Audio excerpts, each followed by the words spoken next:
Bienvenue sur Radio Sport. Aujourd'hui, on va parler d'une marque emblématique du rallye, mais pas que, une marque venue du Japon. Il s'agit de Subaru.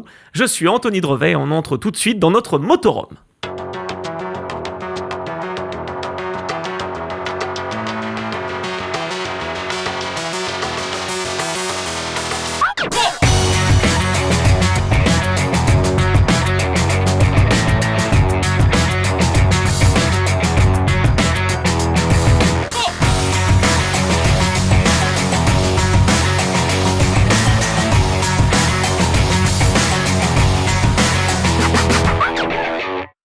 Motorhome, vous le savez, c'est votre émission consacrée aux coulisses des sports mécaniques, que ce soit 2 ou 4 roues. Eh bien, on va s'intéresser à toute l'histoire du sport et on va aller aussi, à la recherche d'informations, de statistiques. Et pour parler aujourd'hui de Subaru, j'ai le plaisir de réunir sur le plateau plusieurs très beaux invités. On aura également en visio un double champion d'Europe des rallyes. Mais avant cela, j'ai le plaisir de recevoir Pierre Guignot, président donc de Subaru France et directeur général en tout cas de toute l'entité. Émile Frey, bonjour. Bonjour.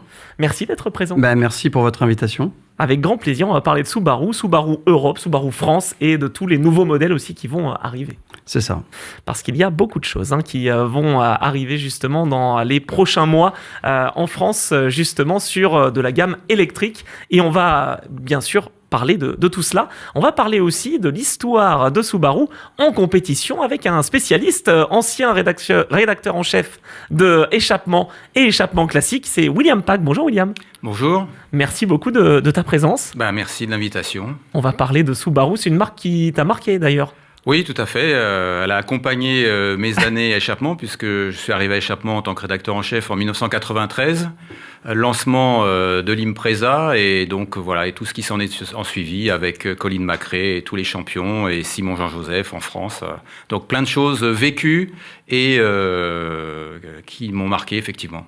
Alors, tu parles de Simon Jean-Joseph, c'est de lui dont on parle aussi, qui sera en visio avec nous tout à l'heure. Donc, on aura la chance d'avoir un double champion d'Europe qui a vécu l'épopée Subaru, qui a roulé en France, qui a roulé en championnat du monde, également WRC. Donc voilà, il y a beaucoup de choses à dire. Et puis, on a une petite voix également, Maître Capello, ça va ? Bonjour tout le monde. T'es prêt à parler Subaru ? Alors, figure-toi, je connais très peu la marque, sauf sur un jeu vidéo. Ah voilà, alors ça fait partie de la culture populaire, tu vois. Donc on va parler également de V-Rally, puisque c'est de ce jeu dont on parle aussi, et de Colin McRae. Donc on va parler de plein de choses avec Subaru. Il y en a qui sont là, des voitures, il y en a devant, il y en a partout en fait. Voilà, on va plonger dans l'univers de Subaru. C'est tout de suite, c'est dans Motorhome, vous le savez. Donc on entre tout de suite dans le Motorhome. Venez avec nous. L'histoire de Subaru. Alors on va commencer, Pierre, avec la création tout simplement. Subaru, une marque qui est devenue mythique grâce notamment au sport mécanique.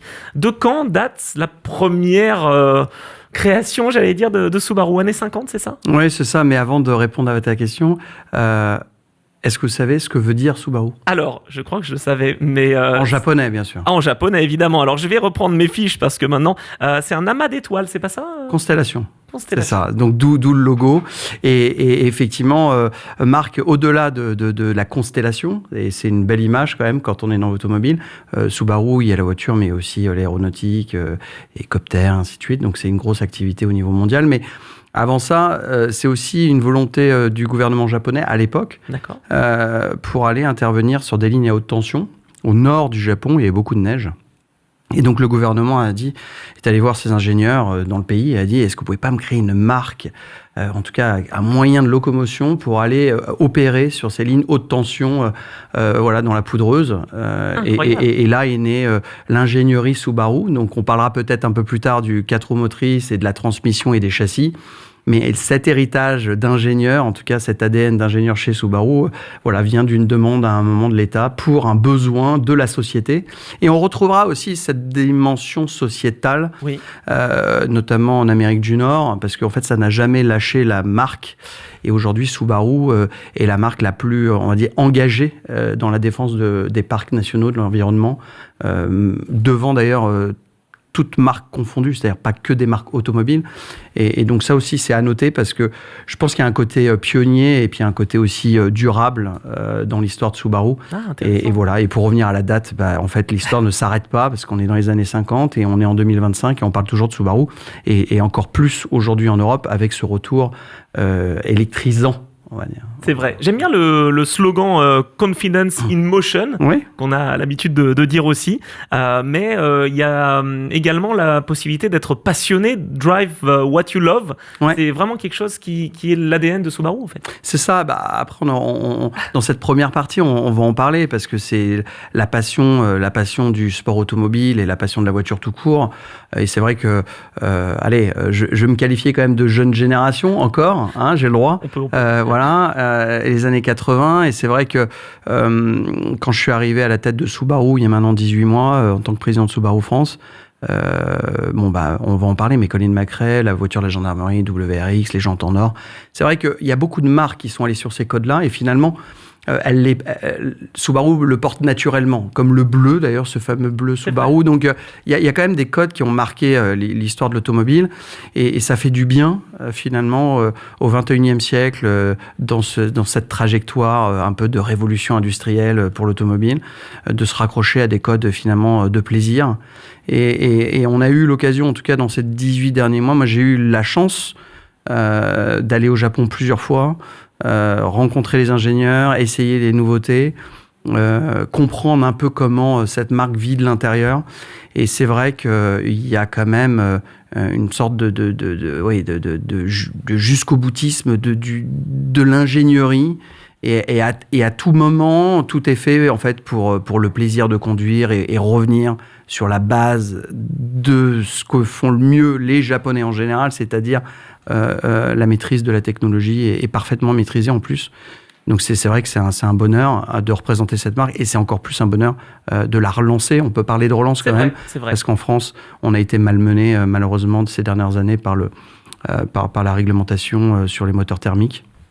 Donc voilà, donc c'est un virage, mais c'est un virage que prend Subaru en Subaru, donc c'est plutôt bien. Et puis surtout des virages avec Subaru, généralement on les prend serrés et on reste collé à la route. Donc, on est d'accord, voilà. Effectivement. Merci pour cette présentation, Pierre. On va revenir évidemment sur les modèles emblématiques et notamment un, parce que William, qu'est-ce qu'elle t'évoque cette marque Subaru ? Est-ce que c'est l'Impreza ? Est-ce que c'est la Legacy ? Est-ce que c'est la WRX ? La réponse est facile, c'est l'Impreza. Évidemment, comme pour beaucoup de monde, c'est une voiture qui a vraiment marqué son époque. Quand on l'a vu arriver à la Legacy, c'était une voiture qui avait des résultats, mais qui n'était pas encore au top. La voiture était un peu plus encombrante, un peu plus longue, et il y a eu un développement qui a été fait, puisque ProDrive, donc la société britannique de David Richards, a pris en charge le développement des voitures officielles. Assez rapidement d'ailleurs, oui. Dans l'histoire, dès l'engagement en 90. 90, oui, c'est ça. Subaru a conclu un accord avec ProDrive pour déplacer finalement le centre de compétition du Japon, où il y en avait un qui existait, STI, et travailler avec ProDrive, donc directement en Angleterre. Donc c'est vrai qu'à partir de ce moment-là, les Legacy ont eu des résultats. Il y avait déjà aussi des très bons pilotes, Mark Allen, Harry Vatanen, Colin McRae, qui faisait ses débuts, qui était champion d'Angleterre au volant d'une Legacy en 91, champion des rallyes. Donc après, évidemment, il y a eu le phénomène Impreza, phénomène qu'on a aussi vécu sur la route. Puisqu'en fait, c'est ça la particularité de cette voiture aussi, c'est qu'elle est arrivée en innovant dans un créneau routier qui n'existait pas, finalement, une 4 roues motrices performante au prix d'une GTI quasiment, ou un peu tranche supérieure, mais quasiment au prix d'une GTI, une 306 S16, je crois, valait à peu près le prix d'une Impreza, mais avec 4 roues motrices, plus de 200 chevaux, une efficacité redoutable, et en plus, en parallèle évidemment, de cet engagement en compétition qui a vraiment fait connaître la marque. Donc, on a vraiment senti un engouement de la part du public, mais aussi sur la route, puisque nous-mêmes, on essayait les voitures. On a même élu l'Impreza GT Turbo sportif de l'année en 1995. Donc, il y avait autant d'engouement sur le rallye que pour la version routière. Je rebondis. Il n'y a pas une anecdote, justement, 95, c'est la voiture, la sportive de l'année, et il n'y a pas le pilote également. Alors, qui était oui, élu. parce qu'on avait donc 2 élections à l'époque. Aujourd'hui, ne subsiste dans la formule actuelle que la sportive de l'année, mais on élisait aussi l'espoir de l'année. D'ailleurs, c'était antérieur. Ça datait de 1980. Chaque année, on choisissait ce qui était un pilote emblématique. Selon la rédaction, le meilleur jeune pilote de moins de 25 ans. Il fallait qu'il ait moins de 25 ans. Bon, donc, cette année-là, 1995, on a élu Renaud Poutot, qui venait de gagner le trophée Fiat Cinquecento Sporting. Donc vraiment une petite voiture, la plus petite voiture possible du rallye. Mais lui, il était de Valence, il adorait le Monte-Carlo, il en rêvait. Et quand il est venu nous voir au siège du groupe de presse à Saint-Cloud, il est venu avec son dossier de presse sur le bras en nous disant moi j'aimerais bien faire le Monte-Carlo avec une 4 roues motrices. Donc on était dans le bureau avec Michel Hommel, le patron, Olivier Quesnel, directeur général adjoint, qui deviendra en 2007 le directeur de Citroën Sport, puis ensuite de Peugeot Sport. Et Olivier Quesnel dit attendez, j'ai peut-être une idée.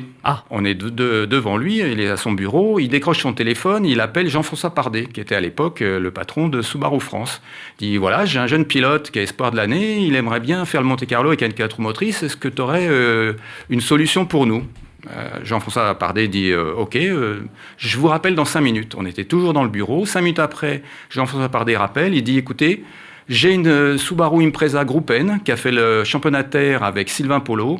Je vous la mets à disposition, vous vous chargez du reste. Donc en 5 minutes, on avait une voiture pour faire le Monte-Carlo. Mais on n'avait rien d'autre, on n'avait pas le budget, on n'avait pas les pneus, on n'avait pas le copilote, on n'avait pas l'équipe de maintenance. Enfin si, c'était l'équipe Eladet qui s'occupait de la voiture en championnat de terre. Donc évidemment, on allait travailler avec cette structure.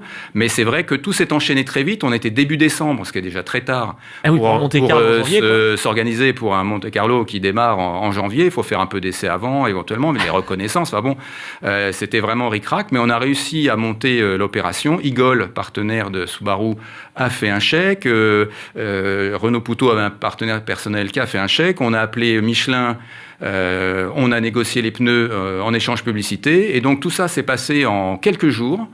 Et pendant les fêtes, on a continué à travailler et la voiture était donc au départ du Monte-Carlo à Reims. C'était la dernière année du parcours de concentration. Donc on partait de Reims et c'était donc l'espoir de l'année échappement au volant de la sportive de l'année échappement. La voiture était bleue, déco jaune et il y avait tous les logos, stickers, Renaud Poutot espoir de l'année, Subaru Impreza, sportive de l'année. Donc pour nous, c'était une opération magnifique et qui s'est conclue par une découverte pour Renault. Il n'avait jamais conduit de 4 roues motrices, sortant du trophée de Fiat Cinquecento, petite 2 roues motrices de 70 chevaux, quelque chose comme ça, en course. Et arrivant avec la 4 roues motrices, il a terminé quand même 2e du groupe N, ce qui était quand même une belle performance, malgré quelques petits problèmes de transmission qui l'ont retardé à un moment donné, mais qui finalement ont été résolus. Et donc, voilà, c'était une magnifique aventure que j'ai suivie dans la voiture d'assistance avec le patron de la structure Eladet. Donc, c'était vraiment, oui, ça, c'est un souvenir inoubliable. Je pense qu'on peut le dire, Pierre, ça donne des étoiles dans les yeux, finalement. Ouais, et puis en plus, ça me fait penser à pas si longtemps que ça, parce qu'il y a un superbe salon qui a lieu chaque année maintenant, porte de Versailles, qui fait revivre un peu les années Youngtimer. Et c'est vrai que dernière fois, on y était avec une autre marque, et c'est vrai que on retrouve cette génération de véhicules dont vous venez de parler, avec finalement des fans autour, et c'est marrant parce qu'ils ont toujours 25 ans, donc c'est rassurant. Et d'ailleurs, on le voit dans les après-ventes. C'est marrant ce qui vient d'être dit, parce que le parc roulant vieillit en France, on le sait, d'une manière générale. On est à 11,7 ans, je crois. Mais alors chez nous, c'est encore pire. Donc, c'est encore pire au sens où les voitures ne meurent pas. Ah oui, c'est vrai. Voilà, c'est ça que je veux dire. Et en fait, elles ne meurent pas, mais elles passent de main en main. Et en fait, ils sont de plus en plus jeunes. Et donc, en fait, ce plaisir qui vient d'être décrit sur la transmission intégrale, sur les Impreza, et sur d'autres modèles sont intacts, parce qu'en fait notre réseau aujourd'hui au niveau de la prévente voit cette clientèle toujours venir fidèle, bien sûr, parce que ils viennent chez Subaru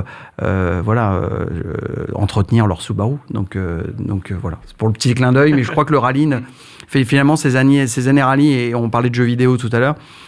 Il y a un vrai retour, en tout cas, je pense au plaisir dans la mobilité, en tout cas de ne pas tomber dans le côté fade et revenir sur un peu plus d'aspérité malgré l'électrification. Enfin, je veux dire, c'est pas incompatible, et c'est ça, Je trouve ça intéressant plutôt de prendre cet angle sous l'angle de la technologie, plutôt que finalement se retrouver avec des voitures qui ont à peu près toute la même forme et à peu près tout le même comportement routier. Donc c'est assez intéressant justement de voir que ces marques-là font l'effort de l'exercice.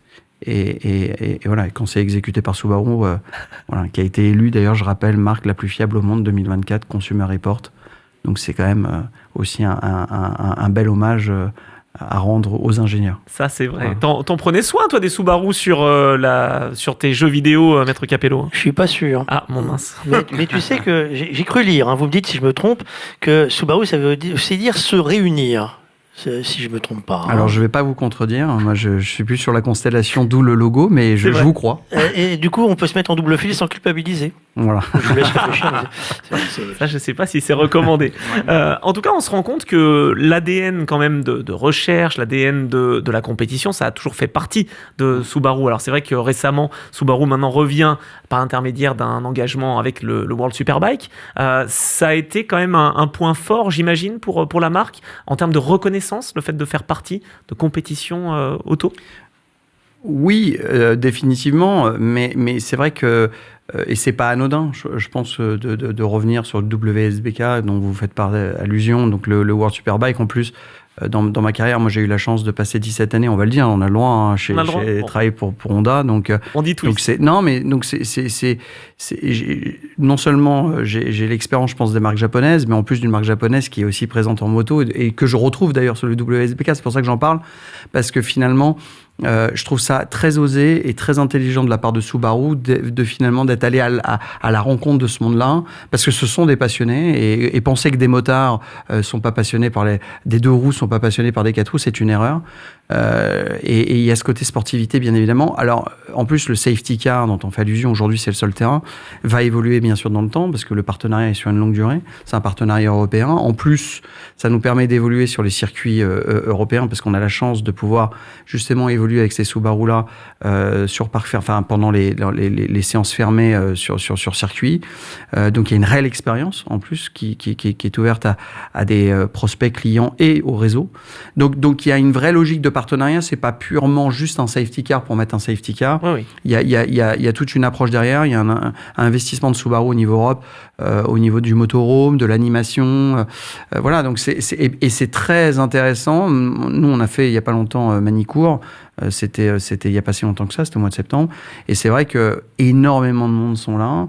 Et il y a plus de sourires et de questions voilà, que de railleries. Donc c'est que ça veut dire qu'on est dans la bonne direction. Voilà. Exactement. Et puis nous, les motorhomes, on aime bien, justement, parce que c'est l'émission dans laquelle on est. Et puis on parle de passion et on a le plaisir de retrouver un double champion d'Europe avec nous qui a bien connu Subaru. Bonjour Simon Jean-Joseph, merci d'être avec nous. Bonjour à tous. Merci d'être présent avec nous. On va parler de l'histoire de Subaru et tu as fait partie de cette histoire justement. Tout de suite, première question, qu'est-ce que ça représente pour toi, la marque Subaru? Je sais qu'il n'y a pas très longtemps, tu as gagné un nouveau rallye avec cette marque justement. Qu'est-ce que ça représente? Ça représente d'abord de beaux souvenirs, une très belle aventure, et puis plein de beaux résultats qui m'ont permis ensuite de passer un cap et d'aller en championnat du monde des rallyes. Ça a été toute une très très belle période avec Subaru France, avec Silty Sport, l'équipe de Paul Bernard à l'époque, et puis plein de copains, plein de gens fort sympathiques, et puis évidemment l'équipe ProDrive avec qui on a collaboré et avec qui je me suis fait pas mal de copains. Voilà. Pas mal déjà. Beau résumé. William Pack est avec nous et je crois, William, quand même que Simon a enthousiasmé le public français déjà en 98 avec cette lutte face à Bugalski. Absolument. Bonjour Simon, heureux de te retrouver. Bonjour William. De même. Écoute, oui, j'expliquais que la saison 98 a été une très belle surprise pour nous autres journalistes, puisque avec Citroën qui démarrait son programme avec la Xara Kit-Car, avec Philippe Bugalski et Patrick Magot, on avait peur d'une saison qui soit un petit peu monotone et dominée par l'équipe française. Et puis, tu es arrivé avec la Subaru Silty Sport. Sport. J'ai devant moi le numéro d'échappement qui relate le rallye Alsace-Vosges, donc ta première victoire des 3 de la saison. Le titre, c'est Citroën tenu en échec. Et je dois dire que effectivement, on a vraiment apprécié le fait de pouvoir te suivre, de pouvoir suivre celui qui finalement allait titiller l'équipe officielle Citroën, qu'on attendait dominatrice de bout en bout, ce qui n'a pas été le cas. Donc il y a eu vraiment une saison à suspense qu'on a adoré suivre et voilà, c'est vraiment un très très bon souvenir pour nous. Est-ce que pour toi c'était le cas aussi? Bon souvenir 98? Oui, non, mais c'était 98, c'est une année extraordinaire et époustouflante où j'ai demandé à tout un chacun dans l'équipe de faire beaucoup et c'est vrai que c'était un peu David contre Goliath. D'ailleurs, il y avait Cédric Voisard, il me semble, avait dans le Figaro quelque chose comme ça écrit, ou je sais plus si c'était ce journal, mais il me semble que c'était ça. Oui, c'était le Figaro. Il avait mis David contre Goliath et c'est vrai que plus de 25 ans plus tard, c'est une histoire qui a marqué mon histoire et dont beaucoup se souviennent, et même des jeunes qui n'étaient pas nés, c'est assez surprenant.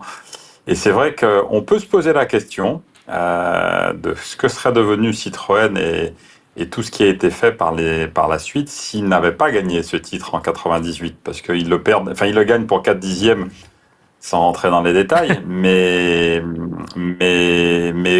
on ne sait pas ce que serait devenue l'équipe Citroën s'ils avaient perdu, parce que je pense que la direction de Citroën à l'époque aurait pas vu ça peut-être d'un très bon œil. Mais peu importe, toujours est-il que ça a été une magnifique bagarre avec Philippe Bugalski, Patrick Magot, et puis enfin, lorsqu'on regarde les images, ça m'arrive de temps en temps de les revoir sur des réseaux. Je n'en reviens pas du nombre de spectateurs et des milliers de spectateurs qu'il y avait à l'époque. En tout cas, ils étaient nombreux. Voilà.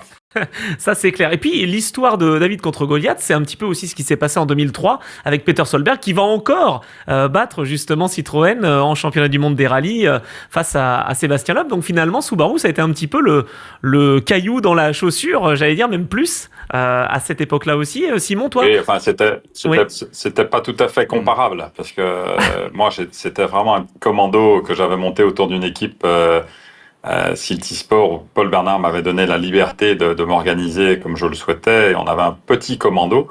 ProDrive est quand même une équipe un peu plus solide, même si ce n'était pas Citroën, mais les moyens n'étaient pas les mêmes. Et sans enlever quoi que ce soit au très beau titre de Peter, c'est sûr qu'à l'époque, Citroën jouait le titre constructeur. Et si ma mémoire est bonne, et William pourra le confirmer, ils avaient fortement demandé à Sébastien Loeb de lever le pied au profit du titre mondial.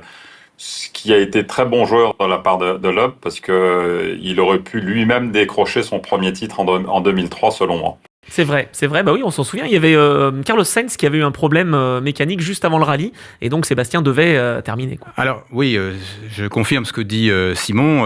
C'est Monsieur Satinet, patron de Citroën à l'époque, qui a demandé à Guy Fréquelin de calmer son pilote. Donc Guy Fréquelin, qui était le patron de Citroën Sport, et de demander à Sébastien Loeb, qui finalement était le jeune pilote de l'équipe face à des pilotes très chevronnés en 2003, donc avec Colin McRae et Carlos Sainz, et donc finalement, parce que le but était de privilégier le titre constructeur, Citroën pensant que le titre constructeur était plus important que le titre pilote et qu'il fallait pas risquer de perdre le titre constructeur. Bon, je pense, et on a tous pensé déjà à l'époque, que Sébastien était tout à fait en mesure de se battre jusqu'au bout et de battre Peter Solberg, mais tant mieux pour Peter Solberg, puisque de toute façon, après, c'était plié pour lui, puisque Sébastien Loeb a enchaîné les titres de champion du monde sans discontinuer. Donc voilà. Donc mais l'histoire, effectivement, c'est que Citroën a préféré jouer la prudence. Peter Solberg, qui à cette époque-là, Pierre, devenait un nouveau champion du monde avec Subaru, parce que là, ça fait 30 ans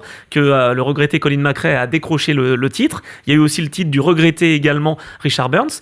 ça faisait quand même un petit paquet de titres pour Subaru. Oui, et d'ailleurs, à mon tour de saluer Simon, et je suis ravi de le rencontrer. C'est vrai que moi, j'ai pas cette historique, j'ai pas cette chance-là, mais je l'ai vécu étant quand même jeune, et étant passionné par l'automobile. C'est vrai que c'est des années qui ont fait rêver. Et d'ailleurs, encore félicitations pour la récente victoire que vous avez eue. Et puis, je serais absolument ravi. Et, quelque part, il faut savoir prendre date dans la vie, de vous recevoir et de vous inviter, parce que les années Subaru sont pas derrière nous, elles sont aussi devant nous. Et c'est vrai que aujourd'hui, on revient avec une actualité assez riche en France. Et je parlais tout à l'heure de rétromobile, ça rassemble les foules, ça permet aussi de revivre des moments comme ça. Et effectivement, pourquoi pas, on en parlera tout à l'heure, nous on a quand même surfé, même avec l'électrification sur ces années-là, et on lance ce que nous on appelle la STE, donc on a parlé de STI, exactement. Et voilà, et on arrive avec les fameuses jantes en or, voilà, et ce 4 motrices, cette motricité, ce châssis, ce plaisir de conduire, je pense, c'est présent dans les équipes de Subaru, parce que vous faites référence à ces années-là, à des engagements dans le sport auto. Et c'est vrai que ça existe toujours, mais les puissances, les catégories ont bien changé, le poids des voitures aussi, et c'est vrai qu'il y a une partie aussi de l'histoire à réinventer, et ça pourrait être assez passionnant de prendre date et de réfléchir ensemble comment on peut effectivement refaire vivre ces années-là. Ça serait avec plaisir. L'invitation est lancée, Simon, par l'intermédiaire de Motorhome. Je vous remercie, je suis touché par votre invitation, c'est très sympa. Je dois vous avouer que lorsque j'ai commencé à rouler en 96 avec la Subaru, et notamment aux Antilles, ça a été le lancement, je ne sais pas si ça se dit, satellitaire de la marque, parce qu'elle était très peu connue. Et c'est vrai et Subaru en créole, ça veut dire un peu sauvage. Et donc, si vous voulez, ça a été, on a fait effectivement exploser cette marque en Martinique, Guadeloupe, et par nos résultats. Et puis, cette belle épopée 97-98, puis en 2000, en championnat de France, je vous dis, moi aujourd'hui, je suis effectivement estampillé Subaru, parce que ça fait des années que, ça a marqué le temps et marqué les années. Donc, et d'ailleurs, je tiens à rencontrer à l'occasion. Avec grand plaisir, et je tiens d'ailleurs à saluer nos partenaires, Groupe LAN notamment sur Martinique, Guadeloupe, et puis aussi, il opère aussi en Guyane. Et c'est vrai que ça pourrait être aussi un beau clin d'œil de se retrouver sur place, parce que ce sont des passionnés. C'est des gens qui suivent la marque aussi depuis des années.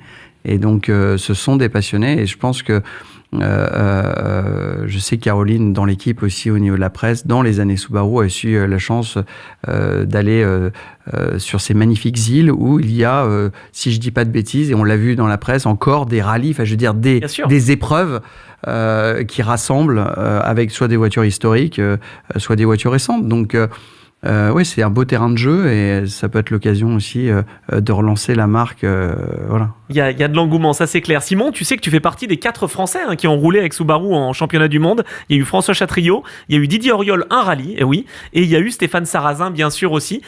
Pourquoi as-tu choisi Subaru en 96? Tu nous l'as dit, tu as gagné le Tour de la Martinique également, si je dis pas de bêtises, et puis ensuite tu as pu progresser avec cette marque. C'est quoi qui t'a fait choisir l'Impreza? Ce qui m'a fait choisir et ce qui m'a donné envie de rouler dans l'Impreza, c'était son côté un peu unique par le bruit de son moteur boxeur à plat, et par ce qu'elle représentait dans son style de pilotage. Et je m'y suis reconnu. J'ai trouvé que c'était...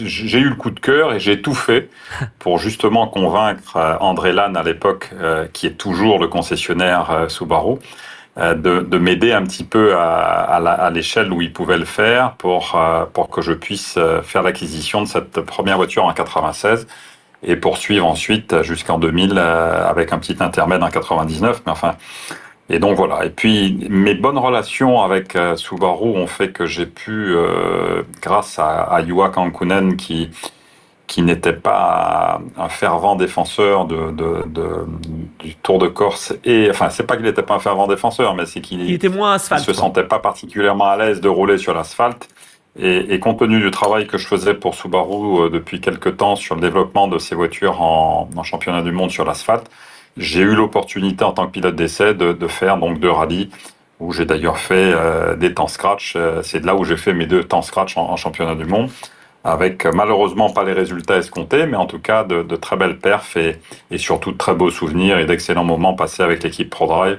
et toutes les personnes de Subaru au Japon. J'ai eu la chance de connaître à l'époque Monsieur Yamada-san, qui est décédé il y a quelques temps, et puis quelques autres personnes de chez Subaru avec qui j'ai gardé au Japon de très très bonnes relations. J'ai eu le plaisir d'ailleurs d'en rencontrer un lorsque je suis parti au Japon quand je travaillais pour Sébastien Ogier. Et donc voilà, c'est vrai que c'est une grande et belle histoire et ça me fait sourire de voir que tant d'années après, on en parle. Et vous voyez, j'ai gagné ce week-end le rallye des légendes au volant de la Subaru. Et que cette voiture qui a 30 ans, même si elle a connu quelques évolutions et qu'elle est en parfait état, elle reste malgré tout performante puisque on était devant des Rallye 2, on était devant un certain nombre d'autres véhicules qui étaient présents. Et donc c'est vraiment marrant de voir cette voiture qui commence à quand même avoir un petit âge, continuer à performer et surtout faire rêver les gens par son bruit, par son côté spectaculaire et par le fait qu'elle a été conduite et bien conduite par un certain Colin McRae, qui était d'ailleurs mon équipier. Et je vois que la passion fait encore rêver les gens et les fans et tout ça, c'est merveilleux. En tout cas, je trouve que par les temps qui courent, lorsqu'on peut encore vivre des moments comme ça et les faire vivre aux gens, c'est que du bonheur. Ah, c'est clair. On est dans le motorhome, justement, on est dans la passion, tu vois, Simon. Donc, c'est super que tu nous dises ça. T'as été accessoirement équipier des 3 champions Subaru. Hein. T'as été équipier de Richard Burns, de Peter Solberg et donc de Colin McRae. Raconte-nous quand même, parce qu'on en parlait avec William il y a un petit instant, et on va y revenir avec toi, William. 2022, comment te vient l'idée de reprendre la Subaru de 98 avec Patrick Pivato à tes côtés et raconte-nous un petit peu comment ça a été accueilli, justement, ce revival quoi, au Rallye du Mont Blanc. Comme tu le sais, comme on le sait, c'est moi aujourd'hui, je ne cours que pour mon plaisir, donc j'avais envie de recréer un peu l'histoire et de refaire quelque chose d'un peu sympa. J'avais la chance d'avoir cette voiture que j'ai reconstruite et que je fais refaire entièrement. C'est un long chantier. Compte tenu de l'affection particulière que j'avais pour cette voiture, je voulais recréer un peu une partie de l'équipe de 98. Quelques-uns ont pu être là, d'autres non, mais en tout cas, on a tous bien pensé à eux. Et avec David Campion notamment, qui était mon interlocuteur chez ProDrive à l'époque, Graham Moore, qui a été mon ingénieur tant dans l'équipe privée en 98 que dans l'équipe officielle dans les années 2000, et qui travaille toujours avec moi. Enfin, on a reconstitué toute l'équipe de 98, une partie en tout cas, et on s'est dit, on va faire un revival de cette belle époque au Mont Blanc qu'on avait gagné en 98. Et donc, voilà, mais sans aucune prétention. Malheureusement, ça s'est plus ou moins bien passé, puisque la semaine d'avant, on a cassé le moteur, et donc j'ai un copain qui m'a prêté le moteur d'une de ses voitures, et on a quand même pu faire le rallye, mais voilà, dans des conditions un peu difficiles. Toujours est-il que j'ai été très agréablement surpris de voir les retours très positifs qu'on a eu sur les réseaux sociaux, et c'est de là où je dis que 25 ans ou plus de 25 ans plus tard, je suis bluffé de voir à quel point les gens se rappellent de l'histoire, et même ceux qui n'étaient pas nés ou qui étaient tout petits à cette période se sont renseignés et voient, ont encore les belles images un peu folles de cette belle période. Donc voilà, c'est génial. Ah, c'est top, franchement, j'aime beaucoup quand tu nous le racontes aussi. William, on peut parler de phénomène Subaru et de phénomène Impreza d'ailleurs. Hein. Oui, tout à fait. Comme je disais tout à l'heure, on l'a constaté aussi bien en rallye que sur la route. Nous, à Échappement, on faisait des essais, l'Impreza est arrivée à chambouler complètement le marché des sportives accessibles avec sa transmission intégrale, son moteur boxer. Simon parlait du bruit. Effectivement, on adorait conduire cette voiture. Et il y a eu vraiment tout un phénomène, un engouement autour de cette voiture qu'on sentait aussi bien sur la route que sur les spéciales. Et effectivement, je pense même à titre personnel, mais je pense beaucoup de gens doivent partager cette impression-là, c'est que pour moi, l'Impreza, c'est la voiture des années 90. C'est-à-dire une voiture qui est arrivée, que personne n'attendait, l'Impreza donc, et qui a marqué son époque. Et d'autant plus marqué son époque avec cette décoration officielle bleu-jaune avec 555, qui... pour moi, est l'équivalent de ce qui a pu être avant, ce qu'on peut être avant les couleurs des Lancia Martini, par exemple. C'est-à-dire que c'est des choses qui sont ancrées dans la tête des gens. Et je pense qu'effectivement, cette voiture est devenue mythique. Elle est devenue mythique parce que Macré avait un style tellement spectaculaire, la saison 95, son titre de champion du monde. Tout ça a créé vraiment un engouement. Donc, cette voiture, oui, a vraiment marqué son époque. Et c'est pour ça que ça ne m'étonne pas qu'aujourd'hui, puisque cette passion, elle se transmet de génération en génération. Donc, les jeunes qui n'étaient pas nés, dont parle Simon, ou ceux qui étaient tout petits, en fait, ils ont eu cette transmission par le papa, le grand frère, le tonton, qui était à l'époque sur les routes des rallyes et qui a pu expliquer, mais oui, nous, on a vu Simon Jean-Joseph à l'Alsace-Vosges, au rallye du Mont-Blanc, Colin Macré en Corse, au Monte-Carlo, etc. Donc, je pense qu'il y a une vraie... Et ça, c'est très sensible dans le milieu du rallye, de la course automobile en général, c'est la transmission familiale. Donc ça il y a vraiment cette transmission et ça ne m'étonne absolument pas qu'aujourd'hui, dans une époque où, effectivement, on cherche un peu des repères, pour moi, cette voiture est un vrai repère avec une vraie identité, un vrai palmarès, quelque chose qui fait qu'elle est unique. Elle est juste derrière moi. Attends, il faut que je fasse comme ça. Voilà, hop, elle est juste là. C'est celle de Richard Burns. Voilà, j'essaye de me contorsionner pour la montrer. Ça, c'est celle de 2000, ça. C'est celle de 2000, tout à fait. Et puis, si je peux me permettre un dernier point, à l'époque, c'était un rapport qualité-prix qui était imbattable. Absolument. La voiture de série coûtait à peu près 100 000 francs, pardon. 100 000 francs, donc c'était vraiment une voiture qui faisait 230 chevaux ou 220 chevaux, je ne me rappelle plus, et qui avait des performances pas loin de ce qui se faisait de mieux à l'époque. Et donc c'est un rapport qualité-prix extraordinaire, d'où la raison pour laquelle ça a aussi très bien fonctionné. Je crois que le package global était exceptionnel. Alors, pour conclure, parce que je sais que ton emploi du temps est chargé, Simon, est-ce qu'on prend toujours du plaisir ? Est-ce que c'est comme le vélo, ça ne s'oublie pas, le pilotage de cette Impreza ? Est-ce que ça te rappelle de bons souvenirs à chaque fois ? Évidemment. Alors là, ça faisait... la dernière fois que j'avais roulé dans l'Impreza, c'était au Costa Brava 2024. Oui. Et donc, ça fait déjà un petit moment. C'était en mars 2024. Donc là, je me retrouve au départ du Rallye Légende en Italie un long moment après avoir conduit quelques autres voitures différentes. Et c'est vrai que ça m'a fait un peu bizarre. Mais j'ai vite retrouvé mes marques, vite retrouvé le plaisir.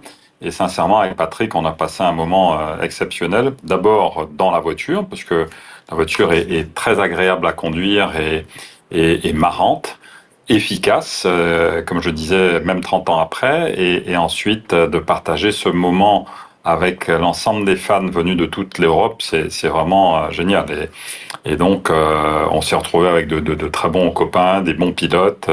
Il y avait toutes les générations, de Kalle Rovanperä à Mickey Biasion, en passant par Marco Allen, Armin Schwartz, François Delcourt, et plein d'autres très bons pilotes. Et donc, c'est un truc que je voulais faire depuis longtemps et je suis ravi d'avoir terminé sur la plus haute marche du podium avec Patrick et notre petite équipe qui a fait du très bon boulot. Voilà. C'est génial. Je vais te libérer un petit mot, peut-être Pierre, pour saluer encore une fois les performances de Simon Jean-Joseph. Non, encore déjà, pour moi aussi, c'est une première parce qu'on ne s'est pas rencontrés avant. Donc, on ne pourra pas dire qu'on a répété le message. Mais non, moi je suis impressionné et je suis toujours impressionné parce que déjà, c'est une fierté personnellement d'être président de Subaru France aujourd'hui et de porter cet héritage. Et c'est en même temps une fierté et en même temps un poids parce qu'il faut rendre hommage quand même à ces années-là. Et Simon Jean-Joseph, il a marqué cette histoire-là. Et en plus, on ne va pas bouder notre plaisir. Accessoirement, on parle de la France et on va faire un peu de chauvinisme. Donc c'est encore mieux. Et surtout, quand on sait quelles sont les années dures qu'a traversé Subaru, je parle pour le marché français. C'est vrai que on n'a pas pu goûter au plaisir de certains moteurs que les Allemands ou les Suisses toujours ont sur leur marché respectif. Donc c'est vrai que pour nous, on relance cette marque. C'est pour ça que je me ferais une joie, soit d'aller à la rencontre de Simon, parce que il l'a cité tout à l'heure, et d'ailleurs ils sont venus au Salon de Lyon, ils ont fait le déplacement. Faut le suivre, Simon, parce qu'il mais ils sont le gros Groupeland, la famille, est venue au Salon de Lyon. J'ai eu la chance d'échanger avec eux et de passer un bon moment aussi ensemble. Donc, moi, voilà, mon message, c'est rendez-vous chez vous ou chez nous, à choisir, en tout cas. Les portes sont ouvertes et on a beaucoup de choses encore à écrire ensemble et beaucoup de plaisir à prendre parce que je terminerai là-dessus. J'ai eu la chance de conduire au Japon la nouvelle gamme qui arrive. On parle de 3 nouveautés. Il y en aura 8 à horizon 2028. Les ingénieurs Subaru sont bien déterminés à bien évidemment injecter le maximum de plaisir dans ces nouveautés-là. Donc, il faudra quand même un pilote pour faire la démonstration que ce qu'on dit est vrai. Et on sait tous que l'électrique amène un couple absolument fantastique. Donc, si on commence à parler de valeur, on parle de plus de 400 chevaux. Je tiens à rappeler que le e-Outback, je vais finir là-dessus, ça te donnait peut-être l'eau à la bouche à Simon, mais le e-Outback est plus grand quand même qu'une Impreza. Mais ça sera la Subaru la plus puissante jamais proposée par Subaru. Wow. Pourquoi ? Parce que bien sûr l'électrique, mais il faut quand même souligner voilà, qu'on a parlé tout à l'heure de rapport poids-puissance et de pack global. Et c'est clair que le e-Outback, qui est une fierté, hein, parce que c'est 100% Subaru, fait au Japon, dans les usines Subaru, sera la Subaru la plus puissante jamais construite et proposée au grand public. Donc voilà, donc, ça va nous donner envie aussi. Donc prochain rendez-vous, Simon, sur la neige, sur la glace, sur la terre, sur l'asphalte, avec cette belle auto, 4 roues motrices bien sûr, pour justement pousser les 400 chevaux. Voilà. Bah, génial. Et faire un test ensemble. Bon, bah voilà, Simon, tout est dit. Merci en tout cas pour ta présence entre la Martinique, la métropole. Merci on trouvera à un tous. moment. À très bientôt. Merci à tous, c'est gentil. Ça m'a fait plaisir d'échanger avec vous. Mais encore un grand merci. À bientôt. Allez, merci beaucoup. Merci Simon, à bientôt. Simon Jean-Joseph, incroyable à chaque fois. Hein. Il est super et c'est un grand champion, double champion d'Europe, on le disait. Oui. Moi, je voulais revenir sur cette histoire justement et sur ce qu'il a montré aussi parce que des Français avec Subaru, ils ont justement été importants. Je les ai cités. Simon fait partie de cette histoire, quoi. Ah bah oui, complètement. Je rappelais la saison 98 et l'intérêt qu'il a apporté justement en se battant pour le titre face au Citroën officiel. Après, il y a eu d'autres pilotes aussi investis en France, comme Benoît Rousselot, par exemple. Stéphane Sarrazin t'en a parlé, qui a d'abord commencé donc par le championnat de France des rallyes. Et qui a d'ailleurs été, si je dis pas de bêtises, champion en 2004. Oui, mais il a été champion en 2004, absolument. Il avait participé à l'opération, le défi Subaru FFSA, en fait. Donc, il devait sélectionner un pilote pour la saison suivante. Donc ça, je crois que c'était fin 2003. Ouais. Et donc, il venait de la Formule 1. Hein. Voilà, plusieurs pilotes se sont présentés. Il y avait quand même Brice Tirabassi qui venait d'être sacré champion du monde en Super 1600 avec Citroën, plus d'autres encore, et Stéphane. Donc cette opération en présence des ingénieurs et responsables de ProDrive ont abouti au choix de Stéphane, donc qui a fait la saison 2004, effectivement, et qui a été champion de France avec la Subaru, avec l'Impreza WRC, donc. Et ensuite, il a passé une année en 2005 en championnat du monde, même 2006 aussi une partie de la Tout à fait, voilà. Donc, ces bons résultats en championnat de France l'ont conduit. Il était donc avec l'écurie First Motorsport, l'écurie belge de Willy Collignon, donc en championnat de France, l'ont conduit dans l'équipe officielle. Donc, où il a fait la saison 2005, donc, et 2006, effectivement, en partie, avec quelques résultats. La première année, il a fait des rallyes sur différentes surfaces, hein, la terre, je crois qu'il a même fait la Suède, et l'asphalte. Donc, il n'était pas catalogué uniquement pilote asphalte. Bon, c'est vrai que c'était une découverte quand même assez vaste pour lui, hein, qui n'était pas un spécialiste du rallye, même s'il avait quand même des racines par son père et des expériences déjà au volant en France. Mais après la saison 2006, effectivement, il s'est consacré essentiellement aux épreuves asphalte. Mais il a été effectivement officiel Subaru pendant 2 saisons. C'est vrai que c'est assez intéressant aussi de montrer, alors on parle de Subaru France, hein, évidemment, qu'il y a cette complicité entre les Français et Subaru. Il y a eu également des pilotes britanniques, bien sûr, et pas beaucoup de pilotes japonais, finalement, dans cette marque. Est-ce que c'est intéressant, a posteriori, de se dire que Subaru a aidé des jeunes talents, justement, à émerger, dont des Français ? C'est extrêmement intéressant. Alors après, William l'a rappelé, on a marqué, je pense, le sport auto en rallye, on va dire pas dire peu importe la marque, parce que on va pas revenir sur tout ce qui a été dit, mais et on va pas bouder notre plaisir justement de reprendre ces années pour le compte de Subaru, mais c'est une très très bonne question, parce qu'en fait récemment, quand je suis arrivé, on avait le modèle Solterra en 100% électrique dans la gamme et qu'on a décliné avec la finition dont je vous parlais tout à l'heure, qui est la STE. Globalement, vous retrouvez tous les codes justement de ces années-là, c'est-à-dire les jantes en or, l'indicateur à 12 heures, un volant Alcantara. Donc on a vraiment travaillé sur le côté esthétique dans le code de ces années-là. Et pourquoi je vous parle de ça ? Parce que du coup, moi j'ai eu la chance d'avoir cette voiture, et encore une fois, on parle d'il y a quelques mois, il y a une dizaine de mois, et quand on sort avec cette voiture, il m'est arrivé d'aller faire des courses sur un parking et de me retrouver avec 3-4 personnes autour de la voiture. Il a pris en photo. Voilà, alors que c'est une Solterra, on n'est pas du tout sur une Impreza, voilà. Et les gens viennent me voir et me disent, mais au début, c'est quelle est cette marque ? Et puis 3 minutes après, ah bah oui, c'est une Subaru.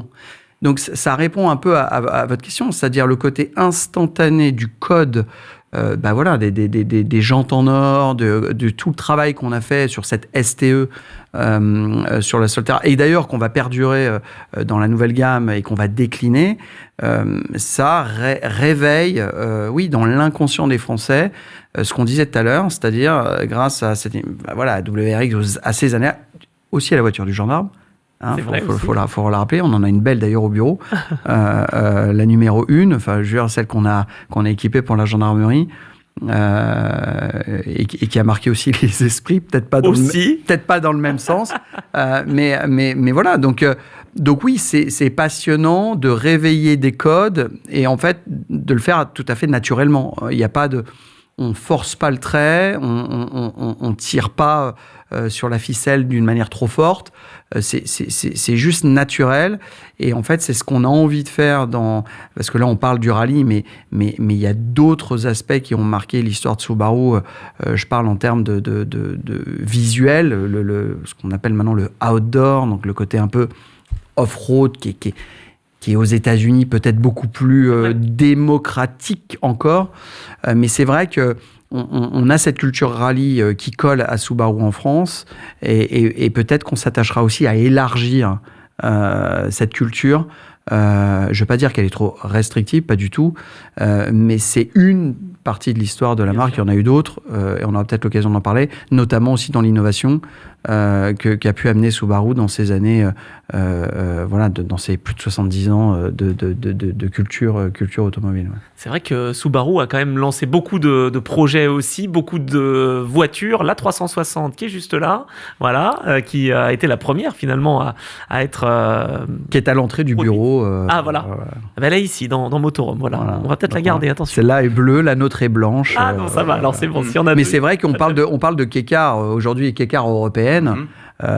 C'est incroyable. Enfin, je veux dire, le rayon de braquage de cette voiture, je veux dire, aujourd'hui, on serait ravis dans les rues de Paris d'avoir cette auto, et de se garer avec parce qu'elle est hyper compacte, de tourner avec parce qu'elle tourne super bien. C'est vrai. Enfin voilà, donc c'est vrai qu'on a l'impression un peu de pas de réinventer, de faire tourner la roue, mais globalement, c'est vrai que c'est assez passionnant de porter les valeurs de marques qui finalement ont été tellement innovantes qu'en fait on a juste envie de dire aujourd'hui, faites une mise à jour, c'est tout, et laissez-nous déguster. Ouais. Elle date de 58. Exactement. Cette voiture, donc c'est une sacrée histoire. Je reviens quand même sur le côté sportif parce que William, je profite de ton expertise.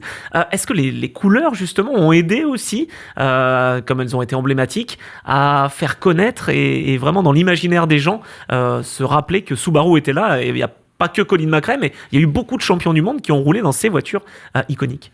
Oui, absolument. On parlait tout à l'heure de Peter Solberg. Donc, on parlait de cette fin de saison 2004 qui s'est jouée sur un fil au dernier rallye en Grande-Bretagne face à Sébastien Loeb. Mais il faut bien dire qu'à cette époque-là, Peter Solberg et Subaru faisaient figure de favoris, en tout cas de pilotes de pointe. Et les 2 années suivantes, donc Sébastien Loeb est titré en 2004 et 2005. Mais ces 2 années-là, Peter Solberg termine 2e du championnat du monde. Et c'est vrai que sur certains terrains, notamment les rallyes terre, avec les pneus Pirelli, puisqu'à l'époque, il y avait plusieurs marques de pneus en compétition. Citroën, c'était Michelin. Et donc, la Subaru, avec les Pirelli, était considérée comme imbattable. Donc c'est vrai que Solberg a vraiment joué les titres suivants face à Sébastien Loeb, qui est le champion qu'on connaît, qu'on a connu et qu'on connaît encore aujourd'hui. Mais c'est vrai que cette voiture restait une référence. Et les couleurs, effectivement, je pense que c'est très important, c'est que ces couleurs ont perduré dans le temps. C'est-à-dire que ces couleurs Subaru identifiables avec le partenaire 555. C'était pas le cas au début, hein. La Legacy, elle était blanche, verte. Blanche, avec des parements de couleurs différentes. Mais on l'a oublié, quoi. Oui, on l'a un peu oublié, parce qu'évidemment, l'autre l'a balayé quelque part. Hein. D'ailleurs, on voit bien... Ça, c'est une Legacy. Une Legacy derrière toi, qui est aux couleurs bleu et jaune. Je pense qu'aujourd'hui, tous les gens identifient la marque, en tout cas en compétition, à ces couleurs, mais pas seulement. On en voyait beaucoup sur les routes d'accès au spécial des rallyes, qui étaient décorées comme les voitures officielles. Pas avec forcément la 555, mais en tout cas avec les couleurs. Donc les jantes en or, etc., comme on disait, qui ont vraiment marqué. Donc oui, ces voitures ont marqué, et ces couleurs qui sont restées tout au long de cette histoire sportive ont consolidé ce mythe, en fait. Et je me suis replongé, évidemment, pour l'émission dans les statistiques de Subaru.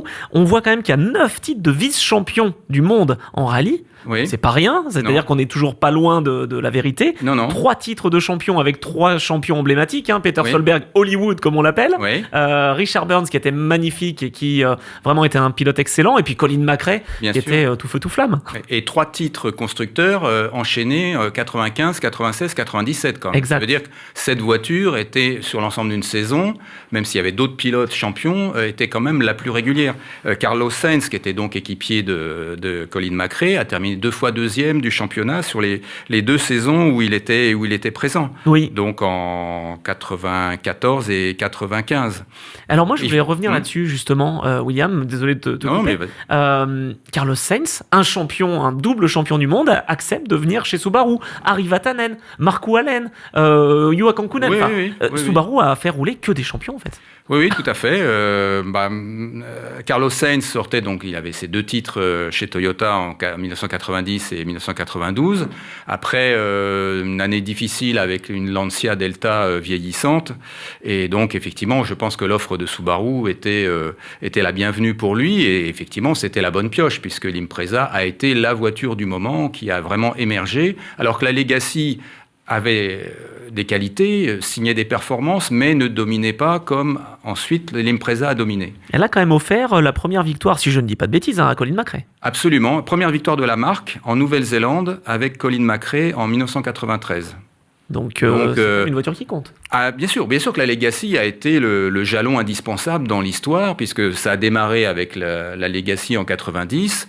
Il y a eu pas mal de problèmes techniques au début, il cassait des moteurs, etc. Donc voilà, il faut essuyer les plâtres. Ensuite, à partir de 92-93, la voiture a bien marché et l'Impreza a été présentée à mi-saison 93. Donc voilà, évidemment qu'elle a été importante, puisque l'Impreza dérivait de la Legacy, mais avec des qualités supérieures en fait. Son gabarit plus compact, son architecture était la même, la motorisation aussi, mais dans ce gabarit de voiture, c'était une voiture quasiment imbattable. Elle était considérée comme la voiture qui tenait le mieux la route et qui était la plus performante et la plus facile à conduire, entre guillemets. Oui, c'est vrai. Alors vous le savez, dans Motorhome et sur Radio Sport, on a énormément de sujets abordés. Là, je vois que notre petite voix, je constate en tout cas, elle est sans voix. Qu'est-ce qui se passe? En fait, je suis perdu. On parle de moteur boxeur. Alors, il faut qu'on m'explique. On parle d'une voiture ou on parle d'autre chose? Ah non, mais non, mais les garçons, vous me dites moteur boxeur, on parle de catégorie. Moi, je m'attendais à un combat de boxe. Bon, on me dit que c'est une voiture battante. Hein. Bon, c'est vrai. On se bat un peu au volant, mais c'est agréable. C'est quoi ce moteur boxeur, justement?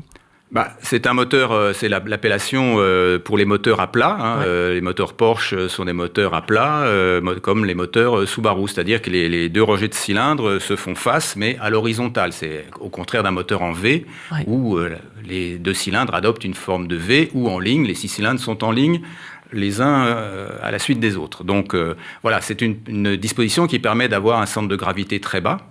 Il faut rappeler que le moteur était tout en aluminium, donc il était beaucoup plus léger que bon nombre de ses concurrents. Donc, ce qui en faisait une voiture qui avait un nez suffisamment léger pour pouvoir la placer facilement et ne pas avoir trop de sous-virage. Donc, c'est ce qui fait que Colin McRae, qui de plus, lui, avait un style extrêmement spectaculaire. Et là, on peut ramener peut-être à la notion de boxeur avec des gants, puisque lui, il boxait vraiment. C'est-à-dire que je pense qu'il n'y a pas eu pilote plus spectaculaire que Colin McRae dans la décennie 90.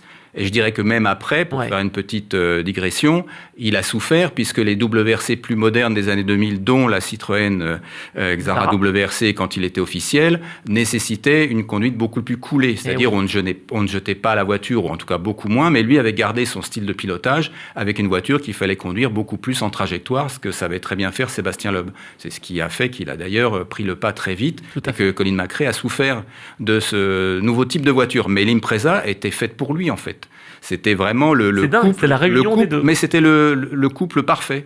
Et c'est pour ça d'ailleurs que dans un bon jour, et s'il sortait pas de la route, il était pour ainsi dire imbattable. En 95, il a été imbattable. Oui, il a été imbattable. Il a continué d'ailleurs après, les années suivantes. Il a terminé encore très bien placé sur les années suivantes. Il faudrait que je retrouve mes petites statistiques. On va te dire. Voilà. McRae termine 4e en 94. En 96 ensuite, je crois qu'il doit terminer aussi pas trop mal placé. Oui. Parce qu'il est 3e, je crois. Donc 2e même. Deuxième, oui. Vice-champion en 97, 3e en 98. Voilà, donc il a été vraiment un acteur récurrent aux avant-postes et pour permettre d'ailleurs les titres de 95, 96, 97 à Subaru d'être titrés dans la catégorie des constructeurs. Alors Pierre Guignot, justement, moi, ce qui me marque dans ce que William nous a évoqué, c'est qu'il y a encore une fois cette inventivité, j'allais dire, de la part de Subaru, et puis ce fameux 4x4, 4 roues motrices. Ça, c'est, et d'ailleurs, on parle de 1972, sur ce système, on va dire, asymétrique au niveau des transmissions et du ce 4 roues motrices. Sur la Léon, c'est ça. Exactement, et donc c'est très très important parce que justement, j'ai eu cette chance d'avoir un échange assez approfondi sur cette nouvelle génération de Subaru qui arrive, encore une fois, 3 nouveautés dès 2026 et à terme 8. Il y a un travail sur le châssis et sur la transmission qui, sans aucun doute, en tout cas de ce que j'ai pu voir et en images et à la conduite, parce qu'on a eu la chance de les tester, et vraiment inégalé en termes de tenue de route et de transmission au sol. Et c'est d'autant plus important quand vous ramenez de la puissance. On parlait de centre de gravité tout à l'heure, et c'est vrai que le rapport poids-puissance qu'a pu connaître Subaru dans les années, on va dire, thermiques, eh bien, ces ingénieurs-là, ils sont toujours à l'œuvre dans la définition du châssis et l'utilisation de cette transmission pour faire que le couple de l'électrique, du 100% électrique, soit le plus efficient et le plus on va dire, efficace pour le conducteur. Et c'est vrai que à l'arrivée, c'est ce que recherchent aussi des clients dans le plaisir de conduire, mais aussi la sécurité. Et c'est vrai que on parle pas trop de Subaru, on parle beaucoup de Subaru, bien sûr, en sport auto et ainsi de suite, mais c'est aussi une sorte d'objectif récurrent chez Subaru, de se dire que toute cette technologie, elle a pour but aussi de rester sur la route, si possible. Bien sûr. Voilà. Et finalement, de protéger le conducteur. Et ce zéro collision, tout le travail qui a été fait plus tard, après aussi, sur la technologie embarquée en termes de caméra, voilà, j'ai toujours la petite anecdote, moi, qui me bluffe. Les ingénieurs, j'arrive au Japon et ils nous présentent des vidéos, bien évidemment, sur les nouveautés qui arrivent, sur tout ce qui est système anti-collision et ainsi de suite. Et en fait, ils nous montrent une voiture dans la neige qui prend de la poudreuse, vraiment sur des routes gelées, lacs gelés et autres. D'ailleurs, des images qui auraient pu être des images du rallye de Finlande ou des choses comme ça. Donc des belles images. Et on voit à un moment des caméras embarquées, les caméras de la voiture. Et c'est vrai que la réaction de l'auto et la manière dont l'auto capte le mouvement se fait par des caméras et ces caméras ne sont jamais obstruées. C'est-à-dire qu'ils vont jusqu'au détail d'envoyer de l'eau chaude ou à haute pression pour aller enlever soit de la boue, soit de la neige sur ces capteurs, sur ces caméras pour garder intacts les éléments de sécurité. Et quand vous arrivez à ce niveau de détail sur un véhicule de série pour le grand public, eh bien, il y a finalement que des ingénieurs, aucune marque comme Subaru qui est attachée justement au détail parce qu'on ne gagne pas des rallyes sans faire des réglages et justement, ça a été dit par William, sans essuyer les plâtres et ensuite en apprenant de ses erreurs. Et ça, c'est assez japonais. On dit toujours que le succès, c'est 99% d'erreurs. Donc ça, c'est vraiment dans leur culture. Et c'est passionnant de voir que finalement, peu importe les époques, peu importe les technos, ils lâchent pas ça. Enfin, pour eux, c'est juste impossible. Et il fallait être encore présent en compétition via ce partenariat avec le Superbike, justement. Exactement. Montrer que la technologie électrique était au rendez-vous aussi. Exactement. Et puis après, on va pas se le cacher parce que ceux qui nous écoutent ou qui nous regardent savent qu'il y a et je parle plutôt de collaboration. Ou de partenariat avec Toyota, parce qu'on va appeler un chat un chat. Je veux dire, ils sont actionnaires alors non, il n'y a pas d'actionnariat, mais quand on parle du Solterra, quand on parle, on le voit à l'image du Uncharted, c'est une collaboration, et c'est une collaboration d'ingénieurs. Et c'est ça qui est passionnant, parce que Subaru a pris sa part là où ils sont champions du monde, la transmission, le châssis, et Toyota a pris sa part finalement sur d'autres parties de la voiture. D'accord. Bon, quand on fait une collaboration aussi belle entre le numéro 1 mondial et puis finalement le numéro 1 mondial du châssis et de la transmission, on peut l'appeler comme ça pour Subaru, allez, rêvons 2 secondes, on va se mettre champion du monde de la transmission et du châssis, on a le droit, avec l'héritage qu'on a, eh bien ça fait un résultat assez sympa. Voilà. Donc c'est vrai que à défaut de l'histoire de l'auto ou de ce qu'on peut voir dans d'autres marques, c'est vraiment, et j'insiste sur une collaboration, parce que c'est vrai qu'après, si vous allez naviguer sur Internet, on dit un Solterra, c'est un BZ4X, voilà. Mais en fait, je pense que les gens qui connaissent Subaru savent très bien que Subaru n'aurait pas pu juste faire un copier-coller de quelque chose. Il aurait bien fallu qu'ils mettent leur grain de sel dans l'histoire. Et c'est ce qu'ils ont fait. Et c'est ce qu'ils feront et ils continueront à le faire dans les années à venir. Voilà. Et après, vous l'avez cité, mais il y a une dimension mondiale de la marque. Bien sûr. Parce que voilà, le marché nord-américain, aujourd'hui, on parle d'1 million de véhicules. Il y a 2 usines dans le monde, uniquement. Une aux États-Unis et une au Japon. Et voilà. Quasiment, vous faites 1 million divisé par 2. Donc, c'est quand même énorme en termes de... si on ramène au site de production, ce qu'arrive à faire aujourd'hui encore Subaru. Il y a toujours, c'est intéressant, William, dans ce que nous explique Pierre Guignot, justement, cet ADN de Subaru de toujours aller chercher la performance, même avec des voitures électriques. Dans l'esprit des gens, on découvre encore ces technologies. C'est important, alors nous qui sommes plutôt dans la compétition, évidemment, d'avoir cette sensation, d'avoir des voitures qui sont sportives.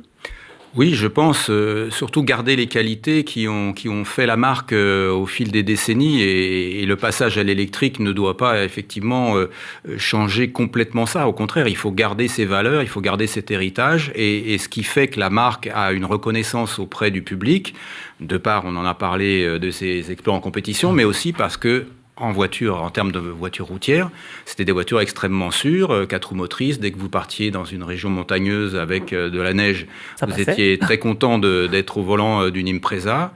C'était des voitures en plus qui étaient assez compactes. On n'était pas encore je parle de l'époque des Legacy, des Breakout Back, etc. Fin 90, début 2000, des voitures qui se fondaient très bien dans la circulation, mais qui avaient des atouts que les autres voitures n'avaient pas. Donc ça, c'est sûr que c'est important de garder ces atouts-là parce que c'est ce qui définit la marque. Et quel que soit le type de motorisation, effectivement, aujourd'hui, moi, si je dois monter demain dans une Subaru électrique, je m'attends à retrouver les qualités des Subaru thermiques qu'on a connues à l'époque.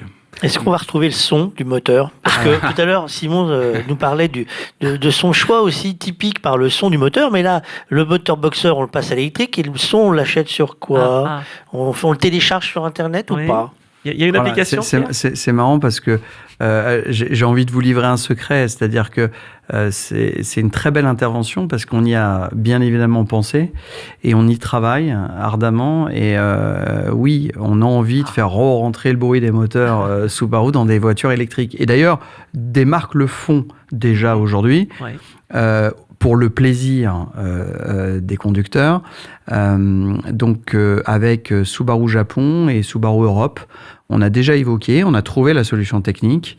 Encore une fois, voilà, ça passe pour répondre à la question par un boîtier qui vient se connecter d'ailleurs au haut-parleur, qui est complètement lié au mute de l'auto, donc c'est-à-dire qu'on arrive à suivre le couple, la puissance, la vitesse, même d'ailleurs la direction, parce qu'en fait tout ça est électronique bien sûr.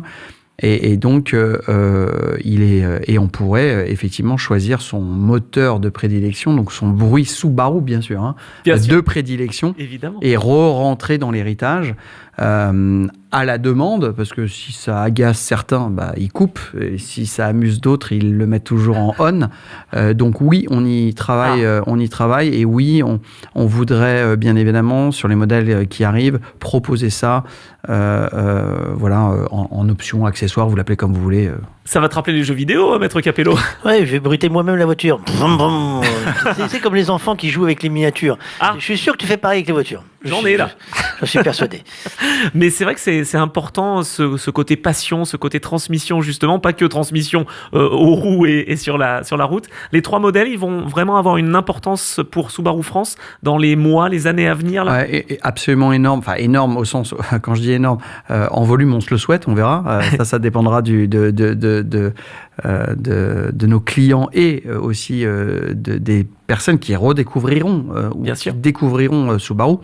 Mais oui, ça a une importance énorme. Déjà pour le réseau, et je pense à eux parce que je le disais tout à l'heure, c'est un réseau qui est fidèle.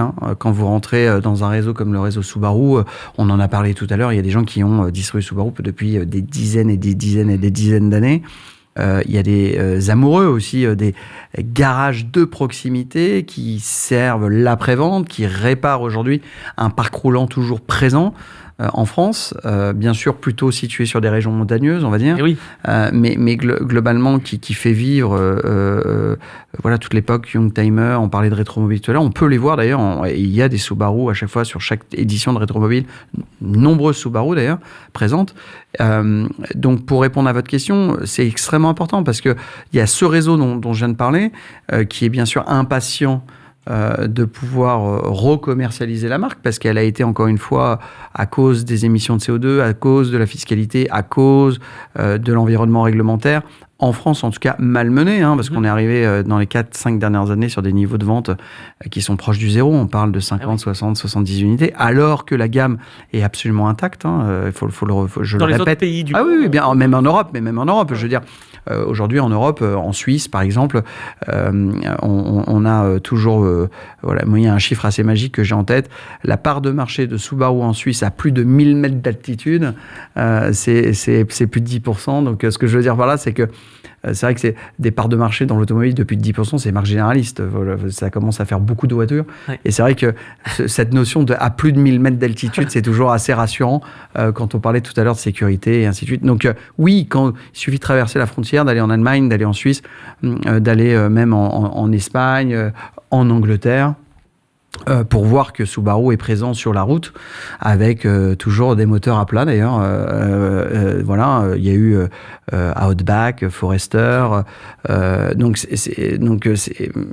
c'est vrai que pour revenir sur le marché français, on fait un travail maintenant depuis de nombreux mois pour accueillir cette nouvelle gamme dès janvier 2026 avec un positionnement tarifaire extrêmement intéressant, c'est-à-dire qu'on s'est attaché à justement retrouver l'esprit de Subaru qui a été dit par William tout à l'heure, et aussi par Simon, qui l'a justement dit d'ailleurs. Il a dit tout à l'heure, à l'époque, c'était le meilleur compromis, le meilleur package. Il parlait de 100 000 francs. Donc, c'était le meilleur package, rapport, poids, puissance, équipement, prix. Et vous parliez d'héritage, c'est aussi un héritage qu'on a travaillé. C'est-à-dire que Subaru revient pas dans un état d'esprit différent de celui-là. Et c'est aussi pour ça, peut-être, que les clients qui font le choix de Subaru, et c'est comme ça aussi qu'on a envie de le communiquer au niveau du marketing, de l'internet, du réseau, d'abord feront le choix de Subaru et accessoirement, ils découvriront que la voiture est électrique. Et j'aimerais d'ailleurs peut-être qu'ils se disent « Ah non, mais vous ne me l'aviez pas dit, c'est une électrique. » et que le client dise « Bon, bah, c'est pas grave, ça reste une Subaru. » Il faut leur mettre le bruit du moteur. Voilà. Ensuite, C'est ça. Ils s'en rendront pas compte. Power C'est on, ça. ready, charge, et C'est après ça. on choisit C'est ça. les modèles. Et c'est comme ça qu'on travaille le retour. Donc ça va être intéressant. Et ça passera par les essais, bien sûr, parce qu'il faut essayer cette voiture, il faut la conduire pour se rendre compte finalement du travail qui a été fait sur l'auto.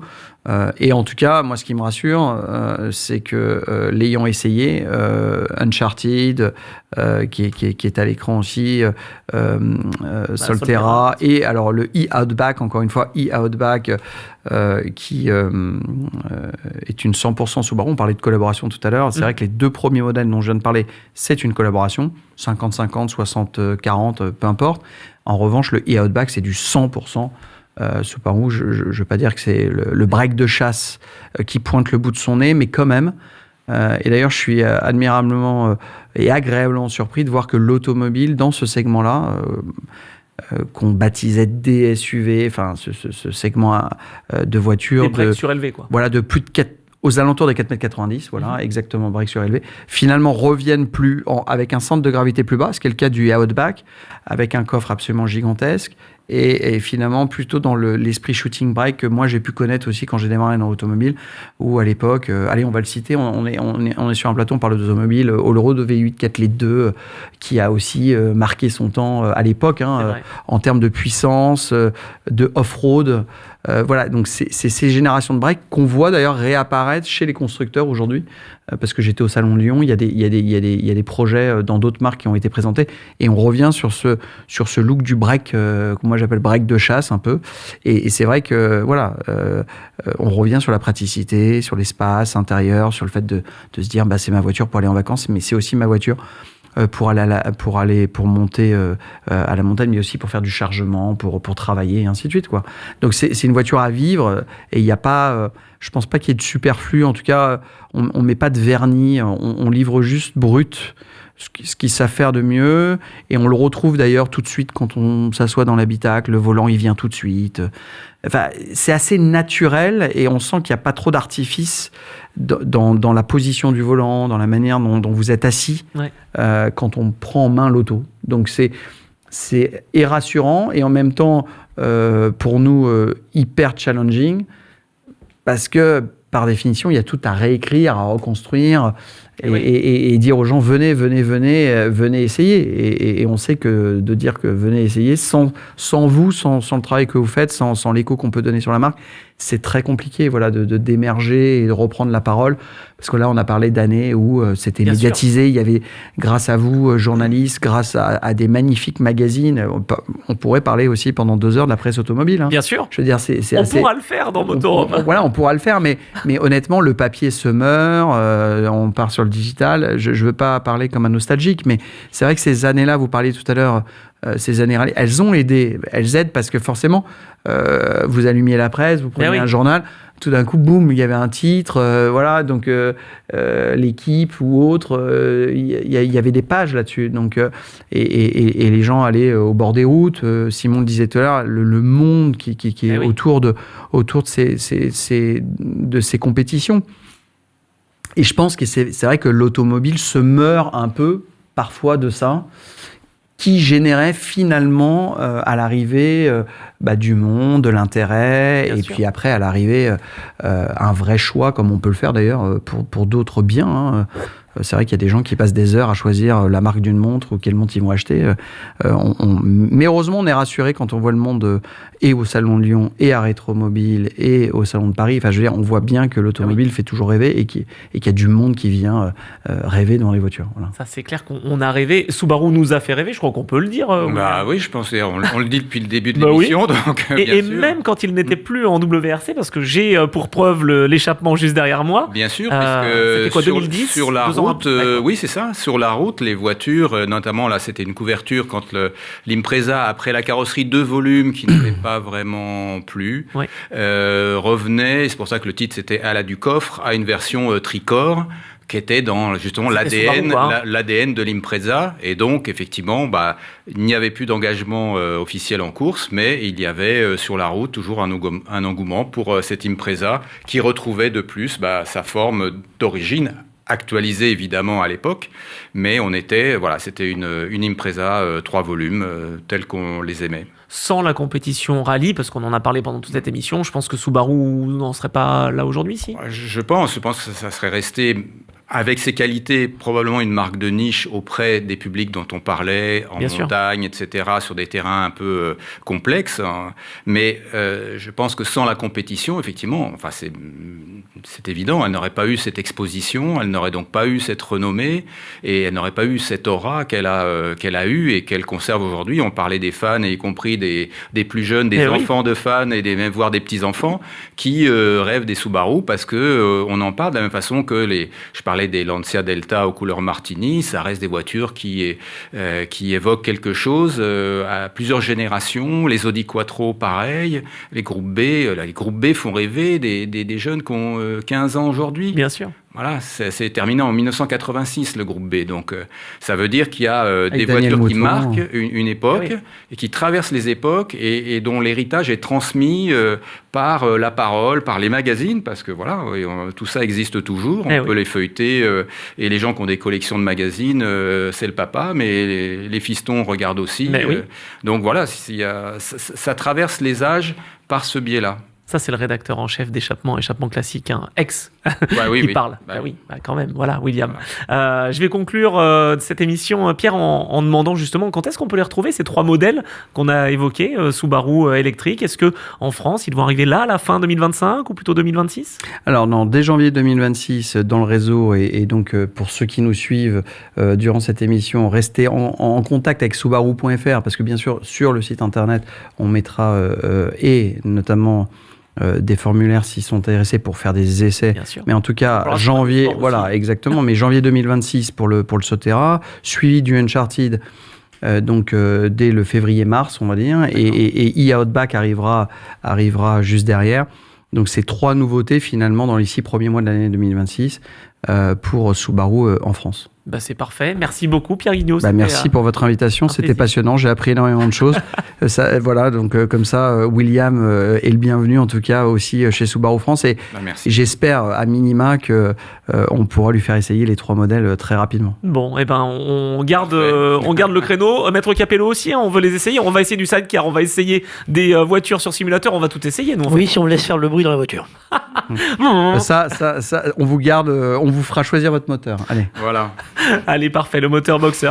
Merci beaucoup, William Pack également. Merci, c'était un plaisir d'évoquer tous ces bons souvenirs. Et on aura d'autres occasions dans votre motorhome, vous le savez, c'est vraiment l'endroit où on se retrouve, où on a la passion et où on va aller à la rencontre des acteurs et aller surtout dans les coulisses des sports mécaniques, sur 2 ou 4 roues. Là, en l'occurrence, c'était les 4 roues, c'était une marque iconique, Subaru, et on s'est régalé. Donc on vous donne rendez-vous très vite sur Radio Sport pour d'autres belles émissions. Maître Capello, t'es prêt ? On va pouvoir partir essayer plein de choses. C'est parti. Moi, j'ai mon casque. C'est parti, il y a le casque, il y a tout ce qu'il faut. Merci beaucoup, merci à tous les deux et merci à Simon Jean-Joseph évidemment pour sa présence et on se retrouve très vite sur Motorhome et sur Radio Sport. Salut. Merci.